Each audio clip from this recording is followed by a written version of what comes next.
Hello बच्चों, welcome to maths कक्षा and मैं हूँ कुलदीप करवा। तो अपनी जो जेई 2020 की 30 डेज की तैयारी है उसमें हम एक स्टेप और आगे लेते हैं। तो हमारा आज का जो टॉपिक है दैट इज कॉम्प्लेक्स नंबर। अब कॉम्प्लेक्स नंबर एक ऐसा टॉपिक है जिसमें काफी लोग जैसे ही कॉम्प्लेक्स नंबर का नाम आता है तो डर जाते हैं कि अरे कॉम्प्लेक्स नंबर बहुत ही डिफिकल्ट है।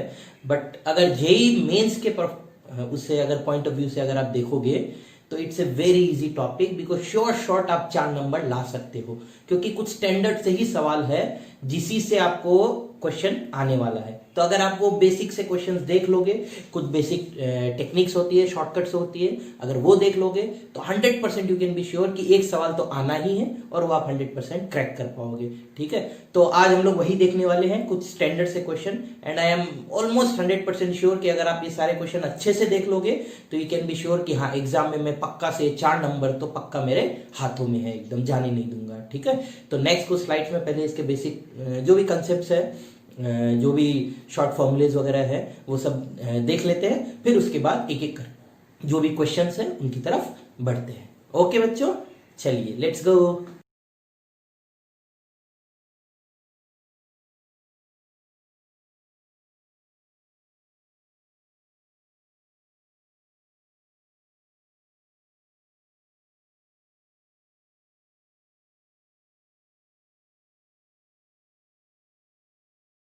ओके, तो पहले क्वेश्चन देखिए, ये एकदम डायरेक्ट शॉर्टकट देख लेंगे हम लोग इसका, और बहुत ही कॉमन सा क्वेश्चन है ये, है ना, ये पावर वाले फंक्शन। तो इसका सीधा शॉर्टकट देख लेंगे और डायरेक्ट अप्लाई कर लेंगे बाद में।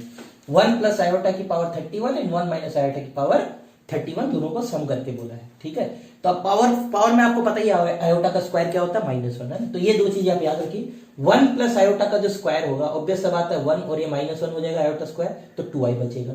सिमिलरली 1 माइनस आयोटा का स्क्वायर क्या होगा, -2i। और 1 प्लस आयोटा की पावर 4 अगर देखोगे तो इसका स्क्वायर -4 होगा और इसका भी स्क्वायर क्या होगा, -4। तो आपको बस ये ध्यान रखना है कि 1 प्लस आयोटा की पावर 4 -4 होता है और 1 माइनस आयोटा की पावर 4 भी -4 होता है। और इसका अगर स्क्वायर लोगे तो 2 आयोटा, इसका स्क्वायर लोगे तो -2 आयोटा। बस इतना सा ध्यान में रखो, बाकी तो बहुत ही आसान है, मैंने पूरा लिख के दिखाया। अगर कोई मेंटली कर पा रहा है ना 2-3 प्रैक्टिस के बाद, तो मेंटली करो, 1 मिनट भी नहीं लगेगा फॉर श्योर इसको करने में। 1 प्लस आयोटा की पावर 31 अगर देखो तो ये हो गया, 31 को ब्रेक करेंगे 4 के मल्टीपल में, तो 4 इंटू 7 कितना हो गया, 28। क्या बचेगा, 3 बचेगा। तो अब ये वाला जो पार्ट है, ये वाला पार्ट तो -4 की पावर 7 हो गया, खत्म। सिमिलरली यहां पे भी जो 4 इंटू 7 वाला पार्ट है -4 की पावर 7, खत्म। हाँ, बचेगा जो यहाँ पे 1 प्लस आयोटा का क्यूब। तो 1 प्लस आयोटा का स्क्वायर आपको पता है 2 आयोटा, तो वो 2 आयोटा लिख दिया और अलग में एक 1 प्लस आयोटा बचेगा। इधर -2 आयोटा होगा और अलग से 1 माइनस आयोटा बचेगा। ठीक है, अब दोनों को अगर मैं सम करूं तो -4 की पावर 7 तो दिख ही रहा, कॉमन आएगा, ये वाला जो पार्ट है, तो ये पार्ट तो कॉमन है। यहां से क्या बचेगा, 2 iota into 1 is 2 iota, 2 iota into iota क्या होगा, 2 आयोटा स्क्वायर मतलब -2, फिर यहां पे ये होगा -2 आयोटा, माइनस माइनस मिलके प्लस, और 2 आयोटा का स्क्वायर -2, तो ये कैंसिल, बचेगा यहां से -4। ये -4 और ये ऑलरेडी -4 की पावर 7 है, तो -4 की पावर 8। इवन पावर है तो माइनस हट जाएगा, 4 की पावर 8 को हम लोग लिख सकते हैं 2 की पावर 16। ऑप्शन जनरली ऐसे रहेंगे, 2 की पावर 10, 15, 16 इसी टाइप का कुछ रहेगा, तो 2 की पावर 16। देखना, बस ये दो चीजें अगर आपको पता है डायरेक्टली इसको यूज करो, बिकॉज ये बहुत ही रिपीटिंग सा टर्म है ना, काफी जगह पे आता है। एक आधा क्वेश्चन और हम लोग देखने की ट्राई करेंगे इसके। ठीक है, तो ये बिल्कुल याद रखना है, इट्स वेरी वेरी फास्ट। अगर एक बार ये याद हो गया, बहुत ही आसान है, बहुत ही फास्ट है। ओके, समझ आया ना आपको। चलिए, तो बच्चों ये वाला जो सवाल है ये भी एग्जैक्टली सेम, अभी लास्ट हमने एक सवाल देखा एग्जैक्टली वैसा ही है, थोड़ा सा इसको बस ट्विस्ट करके दे दिया है। यहाँ पे देखिए कंडीशन दिया है x² plus 2x plus 2 equal to 0, alpha beta इसके रूट्स है, और निकालना वैसा ही कुछ है, अल्फा की पावर 15 प्लस बीटा की पावर 15। पहले इसको अच्छे से ऑब्जर्व कर लो, इसमें अगर ये 2 के जगह अगर मैं 1 कर दूं तो परफेक्ट स्क्वायर दिख रहा है, तो पहले वो कर देते हैं, x² प्लस 2x प्लस 1, एक 1 को उठा के इधर डाल दिया -1, तो ये हो गया x प्लस 1 का स्क्वायर इज -1। अब रूट अगर लूंगा तो -1 का रूट क्या होता है, आयोटा, और रूट लेंगे तो प्लस माइनस लगाना पड़ेगा, तो प्लस माइनस आयोटा, और ये 1 वहां चला जाएगा तो -1, तो दैट मींस एक रूट आएगा -1 प्लस आयोटा और एक रूट आएगा -1 माइनस आयोटा। लास्ट टाइम में भी ऐसा ही कुछ था, याद है। किसी को डायरेक्टली लिखना है तो डायरेक्टली लिख लो, मैं यहां फिर दिखा देता हूं। अल्फा का जो स्क्वायर होगा वो क्या होगा, फिर से -2 आयोटा, और इधर बीटा का जो स्क्वायर होगा वो क्या होगा, 2 iota, just like last question. ठीक है, फिर अल्फा की पावर 4 अगर देखोगे तो इधर -4 होगा और बीटा की पावर 4 भी क्या होगा, -4, एग्जैक्टली सेम है। ठीक है, अब अल्फा की पावर 15 को आप ही बताइए कैसे ब्रेक करोगे, 3 इंटू 4 ठीक है, और बाकी जो अल्फा क्यूब बचेगा अलग, सिमिलरली बाकी जो बीटा क्यूब बचेगा वो अलग, ठीक है। ये प्रीवियस ईयर का ही सवाल है। तो अल्फा की पावर 4 ये आपका -4 हो जाएगा, तो -4 का क्यूब कॉमन ले लिया मैंने दोनों में से। अब ये जो अल्फा क्यूब बचेगा, इसमें जो अल्फा क्यूब है उसमें एक की जगह -2i लिख सकता हूं और फिर अल्फा -1 + i लिख दिया। सिमिलरली दूसरी की जगह 2i लिख सकता हूं और -1 - i लिख दिया। यहाँ पे आपको दिख रहा होगा ये माइनस माइनस मिलके +2 आयोटा हो जाएगा और ये -2 आयोटा कैंसिल होगा। यहाँ पे आपको मिलेगा -2 आयोटा का स्क्वायर, यहाँ भी मिलेगा -2 आयोटा का स्क्वायर, तो ये होगा -4 आयोटा स्क्वायर। आयोटा स्क्वायर खुद में -1 होता है, तो दैट मींस वो मिलके +4 हो जाएगा। तो यहाँ पे आएगा -4 का क्यूब इंटू 4, तो मिलाओगे तो -4 की पावर 4, क्योंकि बाहर ऑलरेडी माइनस है, अंदर में प्लस है, तो मिला के बाहर माइनस ही आएगा। 4 की पावर 4 कितना होगा? 16 इंटू 16, तो 256। मेंटली करोगे तो it's very fast. Exactly same सवाल है, प्रीवियस ईयर का सवाल है, तो ये वाला चीज बहुत आता है, तो ये ध्यान में रखिएगा। ओके, है ना, कर लोगे ना आप खुद से? Okay, very good. चलिए, तो अब देखिए ये जो सवाल है ये एकदम स्टैंडर्ड आपका जो भी आपका लोकस वोकस के सवाल आते हैं, ज्योमेट्री बेस्ड सवाल आते हैं, उसका एक स्टैंडर्ड सवाल है। ये देखते क्लिक करना चाहिए आपको, नहीं क्लिक करें नोट्स में मैंने बीच में जो है उसमें अच्छे से लिख रखा है, फिर से आपको याद दिला देता हूं। Mod z equal to constant, और इधर दिया कुछ mod z minus z1 equal to constant. तो ये किसकी इक्वेशन होती है बच्चों? सर्कल की इक्वेशन होती है, जहां जो z1 होता है वो सेंटर होता है और जो भी ये कांस्टेंट होता है उसका क्या होता है? रेडियस होता है। तो इस सवाल को आप फिर कोऑर्डिनेट ज्योमेट्री में कन्वर्ट कर लो और फिर तो ये एकदम चुटकियों में करने वाला सवाल है, एकदम बच्चों वाला चीज है। तो इसमें देखिए मॉड z1 माइनस कुछ नहीं लिखा, मतलब 0 0, तो ये सर्कल होगा जिसका सेंटर 0 0 और रेडियस क्या होगा? 12। बस ये चमक में आना चाहिए कि जैसे ही आया तुरंत दिमाग में क्लिक किया, अरे ये है सर, ये तो बहुत ही आसान है। सिमिलरली इसका सेंटर 3,4 और रेडियस 5, तो दोनों सर्कल मैंने ड्रॉ कर दिए पहले। तो ये बड़ा वाला सर्कल, इसका सेंटर 0 0 और रेडियस क्या हो गया? 12। और ये जो छोटा वाला सर्कल है इसका सेंटर 3 4 और रेडियस 5 है, तो 3 4 ओरिजिन से अगर 3 4 का डिस्टेंस देखे तो 5 ही होगा, √3² + 4²। तो दैट मींस ये रेडियस जो 5 है इसका मतलब ये सर्कल सेंटर से पास करते हुए ऐसा कुछ होगा, ठीक है। तो अब ये सर्कल बड़ा वाले सर्कल के अंदर होगा। पूछा इन दोनों के बीच का मिनिमम डिस्टेंस, मैक्सिमम भी पूछ सकता है, मिनिमम पूछा है। तो मिनिमम डिस्टेंस तो दिख रहा है आपको, बताइए है मिनिमम और मैक्सिमम, सर्कल में पढ़ा होगा मिनिमम और मैक्सिमम दोनों डिस्टेंस जो होगा वो जो सेंटर को ज्वाइन करने वाली लाइन होगी उसी लाइन के अक्रॉस होगा। ये जो लाइन है इसी लाइन के अक्रॉस होगा। यहाँ पे आपको दिख रहा है मिनिमम जो डिस्टेंस होगा कौन सा वाला पार्ट होगा? अच्छे से देख लो, ये वाला पार्ट, ठीक है। ये कितना है? 5 है, तो ऑब्वियसली ये जो यहां से यहां तक होगा ये कितना होगा? 10 होगा, ठीक है, पूरा जो डायमीटर है। और ये पूरा यहां से यहां क्या होगा? बड़े वाले सर्कल का रेडियस कितना है? जो 12 है। तो इतना 10 है, इतना 12 है, तो आपका जो PQ होगा वो कितना होगा? ओनली 2। तो दैट मींस मिनिमम डिस्टेंस पूछेगा तो क्या होगा? 2 होगा। इसी में मैक्सिमम क्या होगा? खुद से सोचिए, एक बार पोज करके सोच लीजिए। तो मैक्सिमम के लिए आप क्या करोगे? आप ये वाला पॉइंट, अब Q जो है वो इधर वाला पॉइंट ले लोगे कुछ, यहाँ पे मैंने मान लिया, मान लो यहाँ पे कुछ Q डैश, तो ये वाला जो पॉइंट होगा ये आपका मैक्सिमम होगा। तो अब मैक्सिमम डिस्टेंस ये होगा यहां से लेके यहां, तो यहां पूरा डिस्टेंस कितना होगा? 24, उसमें से ये कितना है? 2, हमने अभी भी निकाला, तो ये क्या होगा? 22। तो मैक्सिमम डिस्टेंस जो होगा वो 22 होगा अगर पूछे तो, और मिनिमम होगा 2। कुछ नहीं, बस ये सर्कल बनाना आपको, इतना अगर पता है तो हो गया काम। दिख रहा है ना सबको? बहुत ही बेसिक सा सवाल है, इट्स वेरी इजी। ओके, बहुत बढ़िया। चलिए तो स्टूडेंट, चलिए नेक्स्ट 2 क्वेश्चन देखते हैं, बहुत ही बेसिक से। एक तो देखिए ऊपर वाला जो है वैल्यू पुटिंग वाला सवाल है, बस आपको वैल्यूज एज्यूम करनी है और ऐसे ही करना है। देखिए यहाँ पे देखिए आपको अगर आगे के भी चैप्टर्स में मैंने जब कराया था तब आपको बोला था वैल्यू पुट कब कर सकते हैं, तो यहाँ मॉड z ओमेगा लिखा है कुछ 1 है और argument of z minus argument of omega कुछ π/2 है। पूछा फाइंड z बार ओमेगा, और आंसर में कुछ ऑप्शन दिया i, -i, 1 और -1। आंसर दिख रहा फिक्स है, z और ओमेगा यहाँ पे क्या है? वेरिएबल है, लेकिन आंसर फिक्स है। इसका मतलब z ओमेगा कुछ भी हो दुनिया का, ठीक है, एनीथिंग, कुछ भी हो दुनिया में, आंसर जो है वो ये 4 में से ही कुछ आने वाला है। ये सुनो, तो इसमें आप क्या कर सकते हैं? फिर वैल्यू पुट कर सकते हैं कि z और ओमेगा की जगह कोई अपनी पसंदीदा मनपसंद कोई वैल्यू डाल दो जो इन दोनों चीजों को सेटिस्फाई करे। तो यहां पे जैसे z और ओमेगा का मॉडुलस 1 है, तो मान लो अगर मैं दोनों का मॉडुलस 1 मानूं तो आपके पास वैल्यूज क्या होती है? 1, -1, आयोटा और माइनस आयोटा। इन चारों का आपका मॉडुलस क्या होता है? 1। लेकिन आपको बोला argument z minus argument omega is π/2, मतलब z और ओमेगा के बीच का आर्गुमेंट क्या होना चाहिए? π/2 होना चाहिए। तो यहाँ पे अगर मैं z को i ले लूं, आयोटा को जो आर्गुमेंट होता है π/2 होता है, और ओमेगा को ले लिया 1 का आर्गुमेंट होता है 0, तो ओमेगा के इसका π/2 इसका 0, तो डिफरेंस π/2 आ रहा है, तो ये सेटिस्फाई हो रहा है और ये इक्वेशन भी सेट। तो ये ऐसा कंडीशन मैंने लिया है जो दोनों को सेटिस्फाई कर रहा है, तो बस यही उठा के आंसर में डाल दो। z का बार, आयोटा का bar is minus iota omega 1 तो माइनस आइटा इंटू 1, आंसर क्या होगा माइनस आइटा। बस आपका आंसर ये, मतलब ये आपको 5 सेकंड भी नहीं लगेगा, नॉट इवन 5 सेकंड। हवा में देखा, खट करके आगे निकल गए एकदम बिल्कुल खुशी से कि वाह 4 नंबर आ गए हमारे। तो समझ में आ रहा है ना, ये वैसे सवाल है।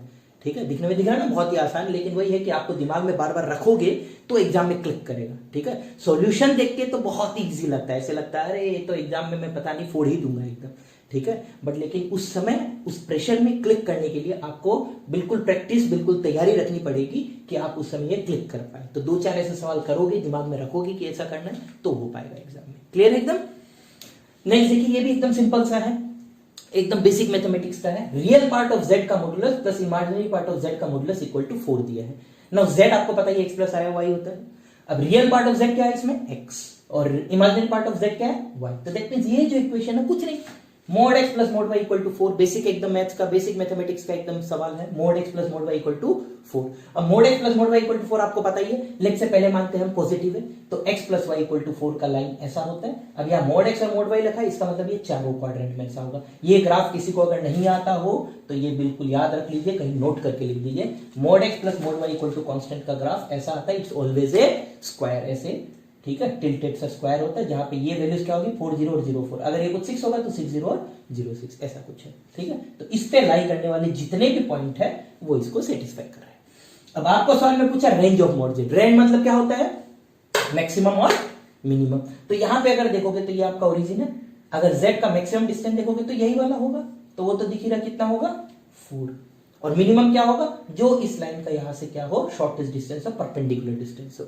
तो वो आपको यहां से यहां तक परपेंडिकुलर डालोगे तो आपको दिख रहा है कितना 2√2। ठीक है, तो दैट मींस ये 2√2। अगर किसी को नहीं डायरेक्टली नहीं दिख रहा हो तो यहाँ पे देखिए ये 4 है, ये 4 है। ठीक है, तो ये जो ट्रायंगल है, राइट एंगल ट्रायंगल है, उससे आप निकाल सकते हो। और ये टोटल दिख रहा है आपको कितना होगा 4√2, तो ये होगा 2√2, ये होगा 4, उससे निकाल सकते हो आप। ठीक है, और नहीं तो 0,0 से इस लाइन पे परपेंडिकुलर लेंथ आता ही होगा फॉर्मूला, 0,0 इसमें बिठाते हैं तो ये 4/√1² + 1², जैसे भी निकालो आंसर आएगा 2√2। तो मिनिमम 2√2 और मैक्सिमम 4। बस ये डायग्राम आपको यहाँ पे क्लिक करना है कि mod x plus mod y equal to constant का डायग्राम हमेशा क्या होता है, एक स्क्वायर होगा ऐसा।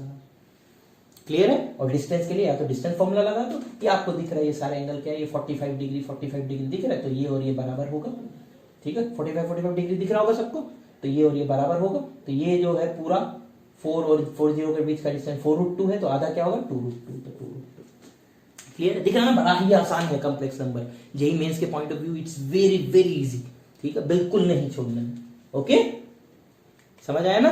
चलिए बहुत ओके। तो बच्चों, एक one of the most important properties जो होती है मॉडुलस में, ये मॉडुलस के टर्म में कॉम्प्लेक्स नंबर की, वो होती है ये mod z² equal to z bar. Mod z² equal to z bar. जब भी आपको सिंप्लीफिकेशन वगैरह के सवाल आते हैं, इसका सबसे ज्यादा यूज होता है, एकदम नोट करके रखिएगा दिमाग में, mod z² equal to z bar. यहाँ पे देखिए आपको एक सवाल दिया है, कुछ टर्म दे रखा है z1 - 2z2 upon 2 - z1 z2 bar is यूनिमोडुलर। जब भी यूनिमोडुलर वर्ड आ गया मतलब आपका काम वहीं पे खत्म।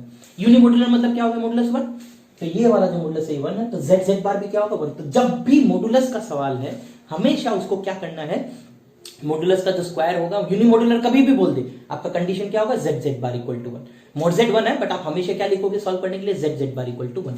यूनिमोडुलर आ गया z बार इक्वल टू 1। मान लो आपका आ गया मॉडुलस 4, तो कोई दिक्कत नहीं, z bar equal to mod z का स्क्वायर मतलब 16 है ना। जनरली यूनिमोडुलर सबसे ज्यादा कॉमन है, तो z बार इक्वल टू 1, बस इतना लिखना है। बाकी तो बेसिक अलजेब्रा अपने आप आंसर आएगा, ये तो कैलकुलेशन का पार्ट है। मेन बस ये लाइन है, फर्स्ट लाइन लिख दी, आपका 90% काम यहीं पे समाप्त हो गया, खत्म। ठीक है, देख लेते बाकी z बार लगाते तो आपको पता ही है इंडिविजुअली सबका बार लगेगा, तो z1 का बार, z2 का बार, 2 का बार तो 2 ही रहेगा, z1 का बार और z2 का बार लोगे तो z2 आ जाएगा। अब यहां दिख रहे हैं दोनों मल्टीप्लाई करके 1 है, तो ऊपर के दोनों अलग से मल्टीप्लाई होंगे और ये दोनों मल्टीप्लाई होकर राइट साइड में जाएंगे। तो ऊपर के देखें तो z1 और z1 का बार मोड z² हो गया, फिर z1 और z2 बार तो -2z1 z2 बार, फिर -2z2 z1 बार, फिर उसके बाद -2 मिलकर +4 मॉडुलस z2² अलग लिख दिया। यहां पे मल्टीप्लाई करोगे तो 2 × 2 4, ये होगा -2z1 z2 बार और ये होगा -2z1 बार z2, तो ये लिख दी। और यहाँ पे माइनस मिलके plus z1 bar is mode z² and z2 bar is mode z2²। तो ये ऐसा कुछ है जिसमें ये दो टर्म और ये दो टर्म तो कैंसिल, बचेगा खाली इतना मोड z1² +4 मोड z2²। ये 4 इधर आएगा तो -4, ये इधर आएगा तो ठीक है, अब इसको सिंप्लीफाई करना, ब्रेक करना आपको। मोड z1 स्क्वायर आप देख लीजिए, मैंने डायरेक्ट लिख दिया, आप चाहो तो एक लाइन लिख सकते हो एक्स्ट्रा। मोड z1 स्क्वायर अगर मैं कॉमन लूं इन दोनों में तो क्या बचेगा, 1 माइनस मोड z2 स्क्वायर, तो 1 माइनस मोड z2 स्क्वायर। और इन दोनों में मुझे क्या कॉमन लेना पड़ेगा, -4। जैसे -4 कॉमन लूंगा तो 1 माइनस मोड z2 स्क्वायर, इसलिए मैंने डायरेक्ट लिख दिया। तो ये डायरेक्ट लिख दिया। यहाँ पे ये चीज तो जीरो हो नहीं सकती, वाई, बिकॉज सवाल में दिया एक कंडीशन दिया रहेगा वही, तो उसी से आपको हिंट भी मिल जाता है कि सवाल सही किया कि नहीं किया, क्योंकि एक कंडीशन मिलना चाहिए मोड z2 इक्वल टू 1, तभी ये बोला कि नहीं होगा, है ना, ऐसी थोड़ी दे देगा। ये यहाँ पे कंडीशन आएगा तो ये नहीं होगा, बचा क्या, मोड z1 स्क्वायर इज 4, मतलब मोड z1 कितना आएगा 2 + -2, बट मॉडुलस है, मॉडुलस मतलब मैग्नीट्यूड, मैग्नीट्यूड हमेशा पॉजिटिव होना है, तो मोड z1 इक्वल टू 2। मैं यहाँ पे बस यही यूनिमोडुलर जैसे ही बोलते हैं z बार इक्वल टू 1, खत्म, आपका आधा क्वेश्चन तो वहीं पे खत्म हो गया। बाकी तो कैलकुलेशन है, कैलकुलेशन से घबराना नहीं है एकदम, ठीक है, पेन चलाओ आंसर पाओ, कुछ नहीं, ठीक है, क्लियर। चलो इसमें अच्छे से गौर कीजिएगा, आपको नोट्स में भी अच्छे से लिखा है मैंने कि एक बहुत ही common, it's very very common question जो है कि किसका लोकस पूछेगा आपको, कि लोकस क्या है इसका। कई बार लोकस के सवाल में ऑप्शन बस ऐसे देते हैं कि सर्कल, पैराबोला क्या है, मतलब कोनिक बस क्या है, या स्ट्रेट लाइन है, या पॉइंट है, जो भी है। और कई बार आपको लोकस निकालना होता है। जब भी लोकस निकालना है तो आपको बोला एक ही तरीका स्टार्ट करना है, x प्लस आई वाई। और जब लोकस आपको बस बताना है क्या है, तो वो स्टैंडर्ड ला आपको नोट्स में स्टैंडर्ड आपको बता दिए है, जो भी शॉर्ट लिखा है उसमें कि क्या क्या लोकस होता है। तो इसका जो लोकस होता है वो आपको याद होना चाहिए, क्या होता है, सर्कल। तो डायरेक्टली सर्कल टिक करके आगे बढ़ सकते हो, ज्यादा टेंशन लेना ही नहीं, अगर आपको ऑप्शन में ऐसे ही दे रखा सर्कल, पैराबोला, एलिप्स, हाइपरबोला या स्ट्रेट लाइन, जो भी है। अब यहां जैसे लोकस निकालने बोला है, अगर तो लोकस निकालने बोला तो निकालना पड़ेगा, तो z को x प्लस आई वाई डालोगे तो यहाँ पे x minus 1 plus i y और नीचे x plus 1 plus i Y, ऐसा बन गया। और कभी भी सॉल्व करते तो कंजुगेट लेते, तो कंजुगेट ले लिया x plus 1 minus i Y, इधर भी x प्लस 1 माइनस। अब देखो कैलकुलेशन अच्छे से करनी, बिकॉज यहाँ पे देखो आपको किससे मतलब है, बस इमेजिनरी पार्ट और रियल पार्ट का ratio, tan π/4 is y by x, मतलब y इक्वल टू x करना, मतलब इमेजिनरी पार्ट और रियल पार्ट बराबर करना, बस रेशियो से मतलब, और किसी चीज से मतलब नहीं है। तो यहां पे जब आप मल्टीप्लाई करोगे x माइनस 1 और x प्लस 1 तो x square minus 1, i y और minus i y minus iota square y square, तो प्लस वाई स्क्वायर। आयोटा का टर्म अगर देखें तो यहां से y, यहां से x प्लस 1, तो वो होगा एक्स वाई प्लस वाई, और यहां से आ जाएगा माइनस एक्स वाई और प्लस वाई, तो minus x y plus x y cancel, तो ऐसा पूछा है। नीचे वाला निकाला ही नहीं मैंने, अब ये निकालने बैठ जाओ तो हो गया 2 मिनट और लगे, बिना मतलब टाइम वेस्ट क्यों निकालना नीचे वाला। जब रेशियो लोगे तो रियल पार्ट होता है this divided by this, imaginary part is this divided by this. जब रेशियो लोगे तो डिवाइड वाला कैंसिल होगा कि नहीं होगा, है ना। तो यहां लगाना है थोड़ा दिमाग, ठीक है, गधों की तरह बस नहीं करना है, थोड़ा सा दिमाग लगाओ, ओके। तो यहां पे बस ये बाई ये इक्वल टू 1 करना है, तो इसको हटा दो, तो दिस इक्वल टू दिस करना है बस, तो x square plus y square minus 1 equal to क्या होगा 2y। तो इसमें दिख रहा है यहां तो हमेशा x square plus y square ही आना है, ओके, चाहे कुछ कर लो। तो इसीलिए हमेशा इक्वेशन जो होगा वो क्या होगा, सर्कल होगा। तो सर्कल का अगर पूरा निकालना तो ये सर्कल आ गया, इसका रेडियस वगैरह अगर निकालना हो तो यहां से निकल जाएगा सेंटर रेडियस, बट अगर हाँ बस लोकस बोलना है तो डायरेक्टली लिख सकते हो सर्कल, ठीक है। तो कैलकुलेशन थोड़ा स्मार्टली करना, नीचे वाला पार्ट निकालना ही नहीं है, ओके। लोकस का सवाल स्टार्ट हमेशा ऐसे छोड़ना ही नहीं, हमेशा इससे स्टार्ट करो, अपने आप आएगा, अगर कुछ भी नहीं दिमाग में क्लिक कर रहा है तो, ठीक है, पेन चलाना अपने आप आंसर आएगा, ठीक है। चलिए तो नेक्स्ट जो है ये भी एकदम स्टैंडर्ड आपका जो कंडीशन है, सीधा उस कंडीशन के ऊपर सवाल सारे ऐसे ही आते हैं, डायरेक्ट कंडीशन के ऊपर। नोट्स अगर अच्छे से देख लो, जो शॉर्ट नोट लिखा है वहीं पे आपका खत्म हो जाएगा काम, ये प्रैक्टिस के लिए है। अब इफ कुछ दे दिया is purely real, find Z, last में कुछ कंडीशन दिया ओमेगा इज नॉट रियल, तो ऑब्वियसली कुछ एक कंडीशन आएगा, 2 ऑप्शन आएंगे, तो बाद में देखेंगे। पहला चीज प्योरली रियल बोला है, तो प्योरली रियल का क्या कंडीशन, प्योरली रियल मतलब क्या है, एक्स प्लस आई वाई में वाई गया, मतलब एक्स बचा खाली, तो प्योरली रियल का क्या कंडीशन होता है, z equal to z bar. और प्योरली इमेजिनरी का क्या कंडीशन होता है, z equal to minus z bar, ठीक है। बस ये 2 कंडीशन ही और कुछ नहीं है। तो यहाँ पे प्योरली रियल मतलब z इक्वल टू जेड बार, ये z है, ये इसके बार के बराबर, बार मतलब ओमेगा का बार, ओमेगा बार हो जाएगा ओमेगा, z हो जाएगा z बार, z हो जाएगा z बार। अब बस क्रॉस मल्टीप्लाई करना है, क्रॉस मल्टीप्लाई करोगे तो ओमेगा माइनस ओमेगा बार z माइनस ओमेगा z बार, ठीक है, प्लस ओमेगा बार, और z बार का क्या हो जाएगा मोड z स्क्वायर। यहां से करोगे तो ओमेगा बार माइनस ओमेगा बार z, फिर आएगा ये वाला पार्ट, तो माइनस ओमेगा जेड बार, और फिर minus minus plus omega Z और जेड बार हो गया मोड जेड का स्क्वायर। फिर से कैलकुलेशन आराम से देख लीजिए अपनी स्पीड से, धीरे धीरे। ओमेगा ओमेगा कटेगा, ओमेगा जेड बार कटेगा, और ओमेगा बार जेड भी कटेगा, बचेगा खाली इतना, ओमेगा बार का mode Z square is omega mode Z का स्क्वायर। अब यहाँ पे आप मोड जेड चाहो तो कैंसिल कर सकते हो, बट आपको बोला था जब भी ऐसे कैंसिल करो एक चीज वो जीरो हो सकता है, वो एक सॉल्यूशन है। ध्यान में रखना, यही गलती होती है एग्जाम में भी, बहुत लोग ये सिली मिस्टेक करता है, ठीक है। तो अब अगर आपको पता है और फिर भी एग्जाम में करो, वो सिली मिस्टेक नहीं है, ठीक है ना। वो फिर आप बुड़बक हो जो ऐसी गलती करते हो। तो मॉड जेड स्क्वायर और मॉड जेड स्क्वायर कैंसिल करोगे तो एक सॉल्यूशन हो गया, मॉड जेड जीरो हो सकता है या जेड जीरो हो सकता है।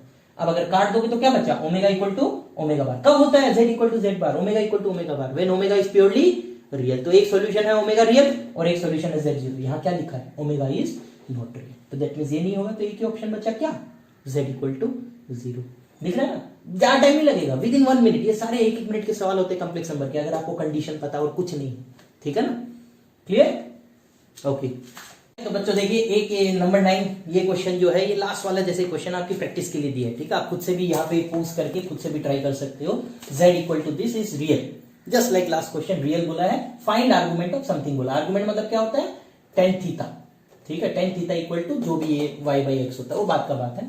सबसे पहले आपको पता है z इक्वल टू क्या करोगे, z बार। इसमें कुछ स्टेप मैंने स्किप कर ली, वो खुद से कर लेना, बिकॉज लास्ट सवाल जैसे ही है। तो z इक्वल टू z बार, बार मतलब क्या होगा, प्लस आई साइन थीटा हो जाएगा माइनस आई साइन थीटा, माइनस आई कोस थीटा हो जाएगा प्लस आई कोस थीटा। अब जब क्रॉस मल्टीप्लाई करोगे यहाँ पे तो आपको ये मिलेगा बस 4 sine theta plus 3 cos theta equal to 0। Calculation आप खुद से देखिए। अब यहाँ पे आपको दिख रहा है कि आर्गुमेंट जो होगा वो होगा tan थीटा इक्वल टू क्या, cos theta by sine theta. तो मुझे क्या चाहिए, cot थीटा चाहिए, तो इस इक्वेशन से cot थीटा चाहिए। तो साइन थीटा से डिवाइड कर दिया, तो साइन थीटा डिवाइड करोगे तो cot थीटा आएगा -4/3। तो दैट मींस आपका जो आर्गुमेंट है वो है tan of your argument is equal to -4/3। तो tan इनवर्स -4/3, ठीक है। इसका कैलकुलेशन आप खुद से कीजिएगा, है ना। चाहो तो यहाँ पे पोस्ट करके आप खुद से देख लीजिए कि आंसर क्या आ रहा है, ठीक है। लास्ट क्वेश्चन है एग्जैक्टली सेम, ठीक है। नेक्स्ट एक ऐसा सवाल है कुछ, z बार का cube plus z bar z cube equal to 350, ठीक है। ये भी आपका कोऑर्डिनेट ज्योमेट्री टाइप का ही सवाल बन जाएगा। इधर एक चीज आपको सबको दिख रही है, z बार है, यहाँ z बार z है, तो कॉमन आपको दिख रहा है ना z बार। तो z बार मैंने कॉमन ले लिया, बचेगा क्या, z square plus z bar का स्क्वायर। और z बार क्या होता है, मोड z स्क्वायर ऑलरेडी आपको बताया हुआ है। तो mod z square equal to कितना, 350। मोड z स्क्वायर कितना होता है, x square plus y square. Mod z होता है under root x square plus y square, तो z स्क्वायर हो गया x square plus y square. अब z square plus z bar square ये आप साइड में कैलकुलेट कर सकते हो, और नहीं तो यहाँ पे आप याद रख लीजिए हमेशा क्या होगा, ये 2 times x square minus y square. क्यों, क्योंकि z होगा x plus i Y, z बार होगा x माइनस आई वाई। जब स्क्वायर करोगे तो ट्वाइस वाला टर्म तो कैंसिल हो जाएगा, हाँ एक टर्म बचेगा x स्क्वायर और आई स्क्वायर वाई स्क्वायर। आई स्क्वायर वाई स्क्वायर क्या हो जाएगा, माइनस वाई स्क्वायर। तो मैंने डायरेक्ट लिख दिया, आप याद भी रख सकते हैं, नहीं तो साइड में लिख के आप चेक कर लीजिए। ये होगा 2 times x square minus y square equal to 350। 2 यहाँ पे कैंसिल कर दिया, a प्लस बी और a माइनस बी का फॉर्मूला लगाओगे तो x की पावर 4 माइनस वाई की पावर 4 इज इक्वल टू कितना आएगा, 175। मतलब 2 नंबर का डिफरेंस ऐसा आ रहा है कुछ 175। अब ये यहाँ पे अलजेब्रा वाला सवाल है, अगर किसी को नहीं क्लिक कर रहा हो तो क्या करो, साइड में नंबर लिख लो। 2 की पावर 4 इज 16, 3 की पावर 4 इज 81, 4 की पावर 4 इज 256। साइड में नंबर्स लिख लो। आपको चाहिए 175 का गैप, तो इन दोनों के बीच का गैप देखिए कितना है, क्योंकि ये होगा कुछ ऐसे 2 3 4 5 6 बेसिक नंबर टिल 6 7 तक आ जाएगा 100%, ठीक है। तो यहाँ पे 4 की पावर 4 माइनस 3 की पावर 4 देखो कितना आ रहा है, 175 आ गया ना, बस क्लिक हो गया, खत्म। तो यहाँ पे आपका x 4 होगा और y 3 होगा, लेकिन पावर 4 है तो प्लस माइनस 4, तो x प्लस माइनस 4 होगा और y प्लस माइनस 3। तो इसमें देख रहे हैं 4 पेयर बनेगा, 4 3 4 माइनस 3 माइनस 4 3 और माइनस 4 माइनस 3। तो ये जो 4 पेयर है, ये 4 पेयर आपको बोला है कि roots are the vertices of क्या, रेक्टेंगल। तो ये 4 पेयर मिलकर रेक्टेंगल बनाएंगे, ठीक है ना। तो रूट समझ आ गया सबको। अब ये रेक्टेंगल बनाएंगे, तो ये रेक्टेंगल हो गया 4 3 माइनस 4 3 माइनस 4 माइनस 3 और 4 माइनस 3। अब इस रेक्टेंगल का एरिया पूछा है, एरिया क्या होगा, लेंथ इंटू ब्रेथ। लेंथ क्या दिख रहा है यहाँ पे, 4 और माइनस 4 का गैप कितना होगा, 8 और 3 और माइनस 3 का 6, तो 8 इंटू 6 कितना हो जाएगा, कितना होगा बच्चों, 48। क्लियर। तो दिख रहा है ना आपको कैसे करना है इसको। ये चीज आप डायरेक्ट याद भी रख सकते हो, अगर याद रखना हो तो नोट कहीं करके साइड में, ये भी बहुत बार आता है ना, तो साइड में नोट करके लिख सकते हो, या निकालो 2 सेकंड लगेगा, ज्यादा टाइम नहीं लगेगा। क्लियर, ओके, चलिए वेरी गुड। तो ये भी देखिए लोकस का ही सवाल है, लेकिन यहाँ थोड़ा सा घुमा के दिया है, इसलिए आपको मैंने सोचा कि बता देता हूँ, बिकॉज यहाँ लोग कंफ्यूज हो जाते हैं। पूछा है लोकस ऑफ पॉइंट कुछ z plus 1/z if mod z equal to 2, ठीक है। अब मान लो z आपका x प्लस आई वाई है, तो z अगर x प्लस आई वाई है तो मोड z मतलब under root x square plus y square, तो that means x square plus y square क्या होगा, 4। इस कंडीशन का आपको कहीं ना कहीं बीच में यूज करना है, तो इसको एक बार रख के छोड़ देते हैं। अब यहां बोला z प्लस 1/z, इसको हम लोग थोड़ा सिंप्लीफाई करते हैं, x plus i y plus 1 upon x plus i y. Simplify करने के लिए x माइनस आई वाई से मल्टीप्लाई करोगे तो ऊपर x माइनस आई वाई। अब नीचे देखो क्या हो गया, ये x square plus y square जो कितना है 4, तो ये हो गया x plus i y plus x minus i y by 4। तो रियल पार्ट अगर देखें तो 5x/4 और imaginary part y - y/4 is 3y/4। ठीक है। अब यहाँ आके कई लोग अटक जाते हैं कि सर इसके बाद क्या करें। अरे तो इसका लोकस पूछा है। लोकस मतलब ये एक कॉम्प्लेक्स नंबर है, उसका लोकस पूछा है। ये कॉम्प्लेक्स नंबर है मतलब कुछ a + ib है, उसका लोकस मतलब a और b का रिलेशन पूछा है। ठीक है। तो a यहाँ पे क्या होगा, जैसे आप स्ट्रेट लाइन वगैरह के क्वेश्चन में भी करते हो उसी टाइप का है, बस कोऑर्डिनेट ज्योमेट्री जैसा। a क्या होगा यहाँ पे 5x/4 और b क्या होगा 3y/4। तो x को क्या लिख दूंगा 4a/5 और y को क्या लिख दूंगा 4b/3। तो बस x² + y² 4 होता है, तो 4a/5 का स्क्वायर प्लस 4b/3 का स्क्वायर इक्वल टू 4। ये होगी इसका लोकस, जहां पे a मतलब क्या हो गया x कोऑर्डिनेट, b मतलब y कोऑर्डिनेट। हो सकता है आंसर 4x/5 का स्क्वायर प्लस 4y/3 का स्क्वायर इक्वल टू 4 ऐसा दे दे। ठीक है। जैसे स्ट्रेट लाइन वगैरह के लोकस में हम लोग h और k लेते हैं, यहाँ पे a और b ले लिया मैंने। लास्ट में h k को किससे रिप्लेस करते हैं x y से, सिमिलरली यहाँ a b को किससे रिप्लेस कर दो x और y से। तो यहाँ का आंसर हो गया 4a/5 का स्क्वायर प्लस 4b/3 का स्क्वायर इक्वल टू 4। यहाँ के लोग कई बार कंफ्यूज हो जाते हैं, अरे तो ये जो चीज आया है इसको कुछ a + i k लिख दो जो हमारा लोकस है, या h + i k लिख दो चाहिए अगर आपको वो h और k सेम रखना है तो। ठीक है ना। तो ये चीज ध्यान में रख लो। यहाँ पे आके लोग थोड़ा कंफ्यूज हो जाते हैं, इसीलिए दिखा दिया मैंने आपको। क्लियर है, क्योंकि इट्स वेरी इजी। ओके, कर लोगे अब तो ऐसे सवाल, है ना, पक्का से। ओके चलिए तो स्टूडेंट, चलिए लास्ट क्वेश्चन। ठीक है, ये भी आपका ज्योमेट्री का है। तो ज्योमेट्री में देखो आपको ऐसे कुछ लिखा हुआ है, omega equal to 5 + 3z/5 1 - z and if mod z is less than 1 find कुछ दिया रियल पार्ट ऑफ ओमेगा। वो बात का बात है, लास्ट का पहले ये चीज दिया mod z ले लें। अब देखो इसमें कुछ ओमेगा दिया है, omega in terms of z दिया और कंडीशन z पे दिए। तो कभी भी इस टाइप का सवाल आ जाए, पहला काम क्या है, इंटरचेंज करो, मतलब z in terms of omega लिखो, वो लिख दिया मैंने। क्रॉस मल्टीप्लाई किया 5 omega - 5 omega z is 5 + 3z। फिर z के टर्म एक तरफ ले आए तो 5 ओमेगा - 5 इधर, 5 ओमेगा z + 3z इधर। z को अगर मैं कॉमन ले लूं तो 5 ओमेगा - 5 और इधर जाएगा 5 ओमेगा + 3। 5 मैंने कॉमन ले लिया यहां से भी, तो ओमेगा + 3/5। अब यहां दिया देखो mod z less than 1। mod z less than 1 मतलब क्या हो गया, modulus of this upon modulus of this less than 1। 5 5 तो कैंसिल होगा, ऐसा कुछ दिए। तो modulus omega -1 is less then modulus omega + 3/5। ये देखते ही दिमाग में कुछ कुछ चलना चाहिए। देखिए कुछ क्लिक कर रहा है कि नहीं कर रहा है।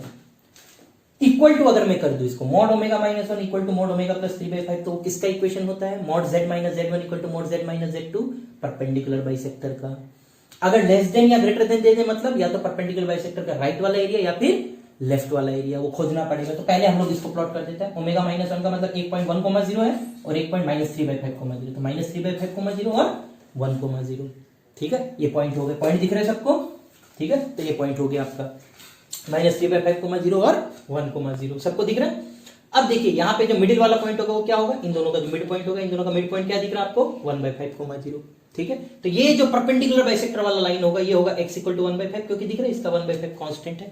ये y एक्सिस हो गया, x एक्सिस हो गया, तो ये y एक्सिस के पैरेलल होगा, तो इसका कांस्टेंट होगा x = 1/5। तो ये है इक्वल टू वाला साइन। आपको बोला है लेस देन। लेस देन का मतलब क्या है, ये चीज बड़ा है। ये चीज क्या बताता है, व्हाट इज दिस, ये बताता है ओमेगा का डिस्टेंस -3/5 से, मतलब आपका कंप्लेक्स नंबर का डिस्टेंस -3/5 से। ये डिस्टेंस होता है, मॉडुलस होता है डिस्टेंस, आर्गुमेंट होता है स्लोप, सबको पता है। तो ये जो डिस्टेंस है ये डिस्टेंस बड़ा है, इसका मतलब आपका कंप्लेक्स नंबर का यहां से डिस्टेंस बड़ा होना चाहिए। तो अगर मैं राइट वाला पोर्शन लूंगा तो वो इसके क्लोज होगा, इससे दूर होगा जो मुझे चाहिए। बट अगर मैं लेफ्ट वाला पोर्शन ले लूं तो वो इससे 1,0 से दूर होगा और इसके पास होगा। बट यहां देखिए अच्छे से, फिर से देख लीजिए अच्छे से, क्या लिखा है, ओमेगा + 3/5 बड़ा चाहिए, मतलब 3/5 जो -3/5 पॉइंट है यहां से डिस्टेंस ज्यादा चाहिए, यहां से डिस्टेंस कम चाहिए। तो ऑब्वियसली इसके क्लोज जाना, तो राइट वाला पोर्शन।